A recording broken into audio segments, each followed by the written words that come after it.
I'm Frank Vaughan. It's September 15th, 2025, and I've been accused of being Canada's premier nonpartisan content creator. But I have to say something favorable about Conservatives and conservative messaging and the direction the CPC is taking vis-a-vis immigration. September 3rd, 2025, in a press conference in Mississauga, Ontario, Pierre Poilievre announced a plan to abolish the temporary foreign worker program and replace it with a standalone agricultural labor program, basically rolling things back to the way they used to be, while implicitly talking about what is called the International Mobility Program. I think it's the International Mobility Program specifically, which Mark Nixon, as I said in my second last video, did a brilliant video. I didn't even want to, I just refer everybody to go and watch that video talking about how the IMP is a much greater source of low-skilled, low-paid workers, a much greater source of that slave class that I've talked about in my videos that we are creating here in Canada. And it is very welcome news to hear Poilievre talking about it. September 10th, 2025, at a facility in Cambridge, Ontario, Poilievre discussed negative net migration needs to address housing and job strains. It's good to see the Conservative Party moving beyond axe the homes and build the carbon tax and all the other sloganeering that they do, and getting into some meat and potato stuff, because if you're serious about solving the housing shortage, if you're serious about solving the strain on our social services, if you're serious about doing something about the backlog in healthcare and all the other bad things that are happening, you simply need to reduce the number of people using the system. And a great place to start are all the people. Let's go to Michelle Rempel. Mr. Speaker, the Liberals invited millions of migrants into Canada, knowing full well they didn't have the economic and social infrastructure to support them. Now Canada has a massive housing crisis, endless healthcare wait times, and countless Canadian youth without jobs. Newcomers themselves aren't to blame. It's the Liberals who misled everybody about Canada's capacity to absorb millions, especially under their government's economy-killing policies. Millions of people are now in Canada with expired or imminently expiring visas. How is the government going to ensure that they will leave? It's so good to hear Michelle Rempel actually saying these words. You may notice underneath this video that I'm blocked by Rempel. I'm one of the many people that's blocked by Rempel because many years ago, some of you might remember, I had a very lengthy, probably hour to 2 hour conversation with Michelle Rempel in public on Twitter talking about mass migration. This was just after Michelle Rempel dismissed the Global Compact on migration as non-binding and not a big deal, and then she flipped her script and it was a big deal and she started criticizing it. But at the time, I suggested that the refugee system needed to be revamped, the temporary foreign worker program was heading in a bad direction, and we should be revoking refugee status and sending people home when we have too many people here already. And her belief at the time was that it would be abhorrent for Canada to engage in any kind of remigration. So listen, I celebrate very much that she's willing to talk about this now, because look, folks, if you're looking from leadership, from politicians, in general, politicians aren't leaders. They're followers. They go where culture goes. They react to events and then they try to figure out how they can sell a certain message to the public. That's what they do. Which means that your expectations should be tailored to that type of approach, and you should understand that when your politicians start actually talking sense, it's because the culture is demanding sense, and that's a positive. So they're heading in the right direction. Michelle, could you unblock me, please? I mean, this has gone on. We're probably approaching a decade or half a decade. I think we're 8 years into this block. Please unblock me. The headline, of course, from CP24 is former immigration minister says Poilievre is rallying anti-immigrant views. Good. Yes, he is. Common sense views. We have too many people here. Too many low-skilled people who are actually taxing the system. 1.6 million first-generation Canadians, quote-unquote, are using our healthcare system and our disability system. They're on disability right now, never paid in, but are drawing. 4.9 million visas expired. These people are just here running around. We got the TFW program. We got the IMP program. We can solve a whole pile of Canada's problems simply by getting people out. Now, if that's anti-immigrant, look, I've never been anti-immigration. I think being anti-immigration is silly. I actually have said publicly many times that net zero immigration is not feasible here in Canada. But we have to have stringent requirements for who gets in.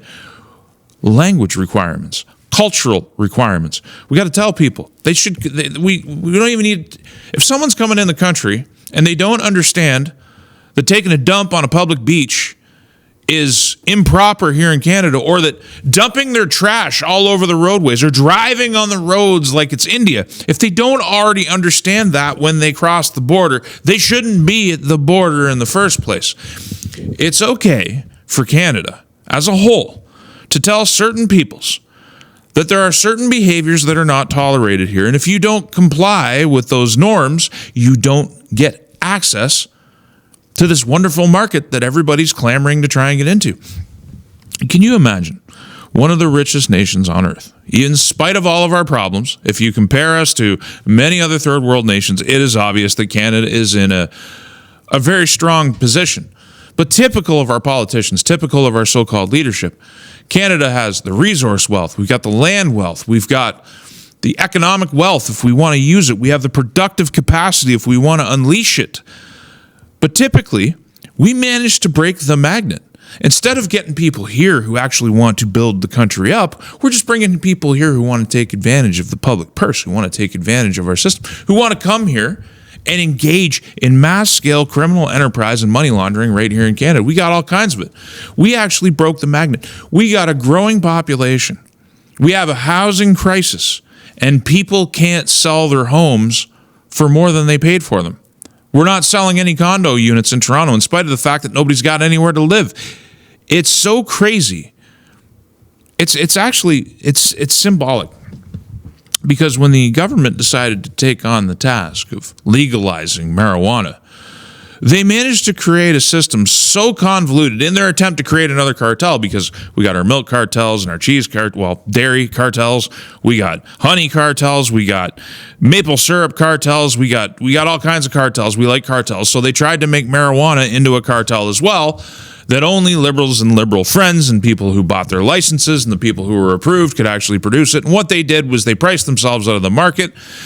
There are cartels running wild. There are people using the Indian Act to take advantage of reserve status to move drugs around and do all this sort of stuff. They actually managed to lose money several times, in fact, way before legalization. They tried to grow a bunch of marijuana. I think it was in Manitoba, and they managed to lose money on that. They couldn't grow any weed. So basically, housing, immigration, all of these things are managed about as effectively as marijuana legalization.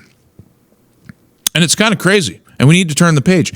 If that's unleashing or rallying anti-immigrant views, listen, you have to be anti-unrestricted immigration. You have to be anti what is happening here in Canada. You have to be against it. You have to be able to say no. We need to popularize saying no, because there's this concept that constantly emanates from the government-funded mainstream media that the only thing Canadians have an option to do is say yes to everybody. Are you some kind of deviant sexual pervert? We have to say yes to you. Are you attracted to children? We have to rehabilitate you. Are you somebody that likes to take advantage of the whole transgender nonsense so that you can predate on people? You just need understanding. You just need a little bit more rehabilitation. That's got to stop. Just a flat out no, maybe a bit of a spanking for the bad actors so that we can bring things back for the good people. Instead of saying that the people that are riding public transit or sitting on your streets or stealing from each other so that they can get their next meth hit or their next fent hit, instead of saying they need understanding, we can't kick them off the bus. It's the only warm place they've got. Like I've heard said of public transit down in Regina, people trying to get back and forth to work, and they got to sit beside people doing drugs, or right in the McDonald's. Instead of saying they need understanding, what they need is a stiff hand, maybe a backhander, maybe a timeout, maybe a little less mercy and a bit more compulsion. It's okay to have discriminating taste, especially if you want to have a nation. You have to have borders, and you have to have firmness, and you have to have character and things that you're not willing to sacrifice. And over the last 10 years, This Liberal government has given the whole thing away and broken everything. The headline from CBC, Surrey, BC announces $250,000 reward fund for information leading to extortion convictions. Money demands, threats of violence, largely targeting South Asian businesses in the Metro Vancouver City. Read through the entire article. You know what they don't tell you? Locke said the Surrey Police Service is currently investigating 44 cases of extortion in the city and 27 related shootings. Who's doing the extortion? Who's doing the shooting? We know that we have South Asian victims, but they're not telling you it's South Asians doing the shakedowns. This is old school style mafioso stuff that these government officials look at her. Doesn't she look like she knows what she's doing? Surrey Mayor Brenda Locke speaking at a news conference in 2023. These are the people who allowed this situation to fester. As I've shown on this channel, the mass scale of crime that Donald Trump, when he mentioned fentanyl, only scratched the surface. People really should have taken a moment to wake up to what Canada has become. And instead, we have to fight tooth and nail just to prove what the world knows about our nation. These cartels, these criminal enterprises, all the things that are, we got one guy charged for a $500 million drug production lab. Brampton Man is a meme for drug trafficking charges being laid. Listen, they let it in. They let it thrive. We've got money laundering networks for Hamas and Hezbollah working right here in Canada. We got the cartels. We've got the triads. So what's happening is South Asian organized crime shaking down, my guess is largely new immigrants that have assets. These are the ones that came in legally, the ones that are more likely to actually adopt Canadian culture and actually want to make a different life and get away from East Asia, India, China, and communism, the people who come here to escape. The ones that are actually doing business and paying taxes, these are the ones that are being targeted for these shakedowns.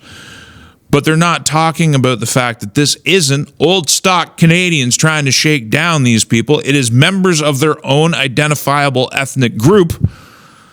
We're probably lucky we even got an article.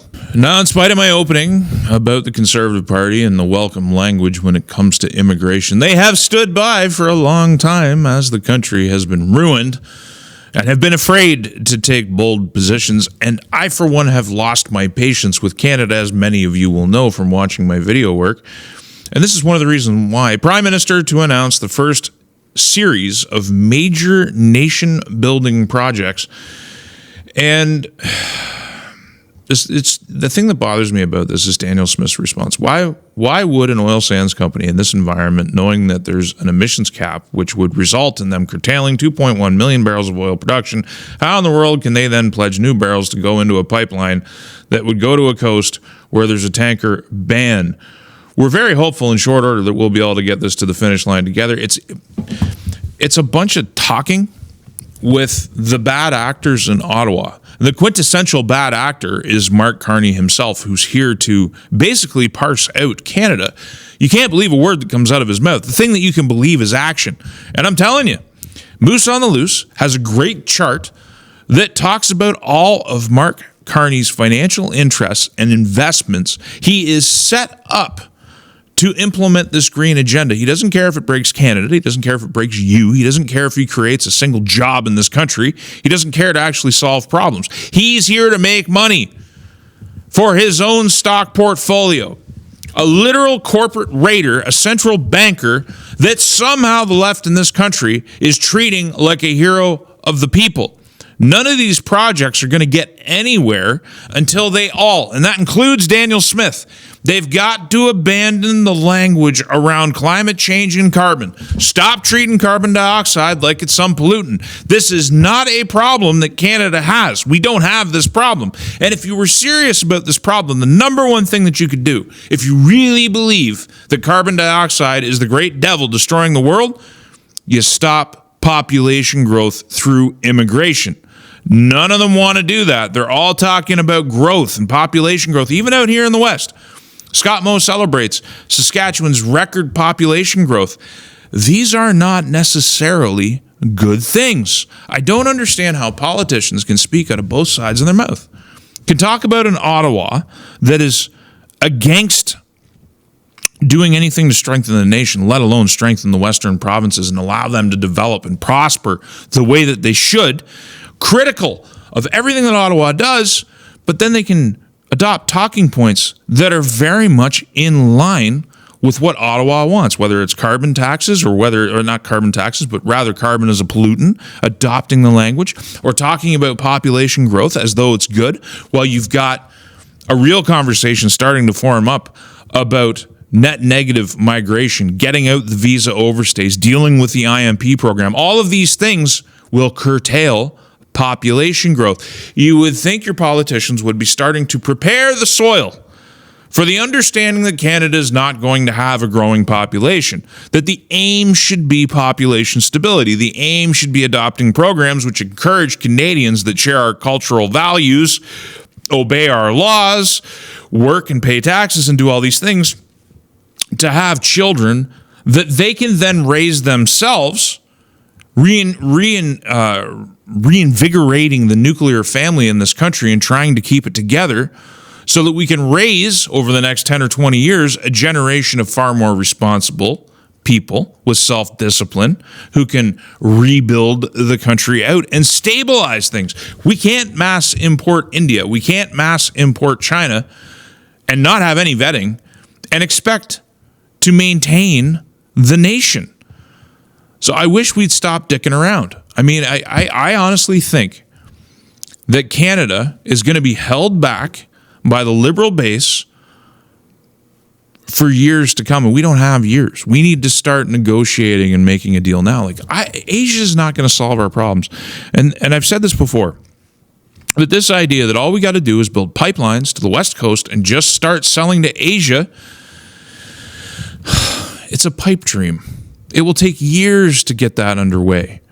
And the world is changing. We're in a multipolar world. Trump and the Republican administration in the United States is shaking up the global order. Not only that, they're changing the internal dynamics of how the United States works. You know, the midterms might actually be the most fair elections held in the last several decades in the United States as a result of the work that's being done by the administration. There's a very real chance, in spite of the fact that there's a lot of negative media about Trump, in spite of the fact that there's a lot of very real problems. The ongoing Epstein cover-up, with all the things that have been happening in the United States, it's easy for people to forget that that's actually still a thing. But the fact remains, even with all the criticisms, which are quite valid, there's a lot of good stuff coming into the United States. And if you can just claw underneath the surface of mainstream media outrage about the Orange Man, you'll find out that the multipolar world is in development right now. Trump backs off promise to sanction Russia, issues ultimatum to NATO. You know something? Canada might not buy oil from the Russians directly, but we're more than happy to buy refined products made from Russian oil from Turkey and India. Turkey, as I've long maintained, is the Trojan horse in NATO. There's a lot of problems that are going to come due, and I think they're going to come due in a matter of a couple of years, maybe months. Turkey is it's a dagger at the underside of Europe. Should never have been let into NATO. It was short-term thinking of the worst kind, and I've been saying that for a very long time. But the fact of the matter is, if NATO wants the United States to bear the financial burden of sanctions, bear the burden of collective defense, if Europe wants to drag the United States into war with the Ukrainians, which all these drone incursions is just another, whether the Russians are doing it or not, maybe they're probing NATO, maybe they're not, maybe it's all fake. Trump has certainly downplayed it. He's basically indicated he's not going to play the game. He's not going to get dragged in. He doesn't want to get dragged in. And if they want to punish Russia further, all the NATO countries have to stop buying their energy. Not just buying it directly, which some nations in Europe are still buying Russian energy in spite of all this rhetoric, but many of these nations, including Canada, are buying refined Russian oil through third-party nations, all while they're virtue signaling about the necessity of taking Russia down, doing regime changes, if any of that stuff is realistic. So this is one of those things. When you elect anybody or when you embrace a government, when a new leader comes along, and Trump's not exactly a new leader, you're left, when they make promises, you're left with basically waiting to see if they keep their promises. There isn't much else for you to do as a pleb. Now, Trump is very clearly serious about this shakeup in the global order and a multipolarity. That multipolarity in his team's assessment includes a very strong Israel in the Middle East, includes a Europe that is vassalized to American interests or left to flounder on its own, and very much includes a much more assertive hemispheric approach to foreign policy. It's not just Greenland and the talk of annexation of Canada and all this rhetoric, which moves the needle, which changes the conversation. It's also what's going to happen with Venezuela, which I think is going to be, if there's regime change, that's the nation I'm watching for it to happen. And I think the global community, if I had to guess, I think feelers have been put out to China. I think feelers have been put out to the other powers in the world. And there might be an understanding taking shape about various spheres of influence. And the Americans, as a price for recognizing the national sovereignty and the interests of these other nations, may have a freer hand in South America to implement its will. Either way, the Americans are off to saber rattling over the drug trade. The drug trade is a very real thing. I think Donald Trump is dead serious about solving the drug problem and dealing with the cartels, up to and including bombing them in third countries to get the problem dealt with. And who's going to stop the Americans? The American military isn't necessarily designed to do well against a peer competitor in conventional warfare terms. Nuclear weapons are all that keep everybody in line. That's all. That's the check and balance. That's the primary check and balance between the great powers right now. But against terrorists, against cartels, against Yemeni, against poorly armed people in other parts of the world, the American military is the ultimate source of power. It's a matter of how it's deployed.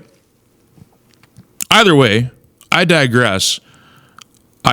I love that Trump isn't falling into the trap and not getting sucked in, and I hope that this continues. The fact of the matter is, Canada needs the United States. We shouldn't be trying to get away from them. We should be trying to secure a better deal with them. If we're upset about the fact that we're selling our oil to them at a discount, maybe there's a way we can solve that problem by further integration. Canada seems to be at a crossroads where we're just going to be dominated by whoever the hell outside has a stronger influence on our national government. We're completely undermined, and bringing it back is going to be a Herculean task. I'm not sure any of our current political class is up to that, but it's still 2025, and I think things will heat up in 2026. How the EU pays mainstream media to promote its narratives. The European Commission has, it seems, literally paid off almost everyone and everything in the media world, meaning that everyone from news agency to media outlets, public broadcasters, and other media organizations sits in the pockets of the EU Commission to greater or smaller degrees. I only point this out because this is the same thing that's going on in Canada. There's all kinds of public money, taxpayer money, that's subsidizing the media now, which disincentivizes them from actually doing their job as journalists and telling you the truth. But the mass immigration, the buying out of the media, the digital media sales taxes, and all of these ideas are being implemented, emanating from the World Economic Forum and centers like that are international in scope and beyond the reach of national government, are being implemented in Europe at the same time as they're being implemented in Canada, at the same time as our political leadership, which also includes the CPC to a degree, is talking about getting away from the United States, which is changing the global order up. We should be on board with that change because North America could be a powerhouse. The true vision right now, the only vision that's on the table, is the one that nobody really wants to embrace, which is how powerful a fortified economy the North American continent would be if it was cooperating and dedicated to maximum liberty for its people. Instead, our leaders are trying to pull us towards the EU and trying to pull us towards Asia and towards this totalitarian hellscape. Trying not to swear leaves me tongue twisted and tied up sometimes. All the bad ideas in Western civilization emanate from European thinking in 2025. The policies of the last 10 years emanate from this globalist mindset, which pictures Europe on top and the American war dogs running around as an extension of that thinking. The Trump administration's turning that on its head. It's saying, look, we're the biggest dog in the room. We got the biggest economy in the room. You're going to listen to us. Now, there's a possibility, I suppose, that the Democrats could win and we could go back to being the lapdogs of the globalists. But I don't think that's going to happen necessarily. Donald Trump might not be as popular as he was when he won the election. The Republican Party might not be. They might be getting soft in the polls. But opinions of the Democrat Party are through the floor. What are Americans and independents going to do? You're going to vote the radicals back in? You're going to vote these people back in that just want wide open borders, that want crime? The efforts of Tom Homan in the United States to clean up the immigration system are so commendable, and the results are evident. Now, I did mention in previous videos how deportations haven't reached their a return to high yet, but arrests are up. These things are procedural, and they'll probably work out with time. Again, we're only however long, 10 months into the administration. There's another 4 years to go. But anyway, the whole point of this is Europe. Like, why would we want to get on board with Europe? 64% of robberies and physical attacks and sexual assaults in Paris on Parisian public transport are committed by foreigners. Again, mass immigration, letting in the wrong kind of people, and we're not telling the truth about it. The anti-immigration AfD party is once again achieving record results in eastern Germany. Another poll has recorded a record result for the AfD, this time in the eastern German state of Thuringia, which shows the party receiving 37% of the vote, absolutely capsizing the CDU. This is there are people on the left who want to frame this as the rise of neo-Nazism. Couldn't be further from the truth. The AfD is a much bigger tent, completely different circumstances. I think you have to be historically illiterate, or you get your history from memes on the internet comparing Trump to Hitler, to actually buy this nonsense about the AfD. Change is coming to Europe. The French government's collapsing. Macron's in big trouble. The European order is being completely turned over, and it has to be. If Europe wants to save itself, they're going to have to throw these people out and adopt something different. And Trump is lighting the way. The United States is what's kicking all of this off and making it possible, trying to extricate everybody from the wars, trying to create a balance of power so that we can buy security for a generation through compromise. I don't like peace through strength. I don't like some of the sayings, but I understand why they exist. Europe itself is waking up. Germany itself is waking up, that they don't just have to roll over and give it all away. My principal concern, considering I was born in Canada, I have a Canadian citizenship, like my country, like where I live, and I'm not looking to leave. When I say country, I mean people, I mean land. There's a lot of good here. My concern is that I feel like we are the last nation on earth that's going to wake up from this nightmare. The current political power structure, which enjoys the support of a lot of people who I believe are just misinformed. If you're part of that generation that grew up watching TV, and that unless you've seen it on TV, it wasn't real, I got to tell you, not all of you, but millions of you are holding this country back. The liberal base now is primarily composed of people who are out of touch with where the world is at. They view things in the post-war framework, the first 20 years after 45. It's completely out of date. It's completely outmoded. The destruction is wrought all around us. But again, a lot of that destruction is out of view for these people. They don't see the streets. They don't see what's happening. They're not being showed by the mainstream media, and they're not able to go out and look for it, but they vote in high numbers. They get on buses, and they get shipped to polling stations by activist political parties, and they get their news from the CPC. It's holding the whole thing back. My concern is that Canada is the most... We have a very high view of ourselves that we're not entitled to. We're very arrogant. I don't know what happened. Canadian politeness is gone, and now we're just belligerent. And we're ignorant, and we're heading in the wrong direction. And the people who are in control specifically the Liberal Party that's in control right now with the support of the NDP, I don't have any faith in them changing the trajectory at all. I hope the Bloc Québécois wakes up, because if they're truly about Quebec, they better wake up to the threat that Canada is to everybody. They better smell what's cooking. And Conservatives at the federal level and Conservatives at the provincial level need to go a lot harder. I mean, get explosive, man. Get in front of the cameras. Do contestable press conferences. Make a fuss. Keep going on immigration. Keep going on crime. Bail reform, man. Sean Fraser came out. This is one of the Liberal ministers saying that they're going to look at a number of solutions for bail reform. They're going to fix it. They're going to fix the problem they created. They're not going to repeal any of the bad legislation they put on the books that's flooded our streets with repeat violent offenders.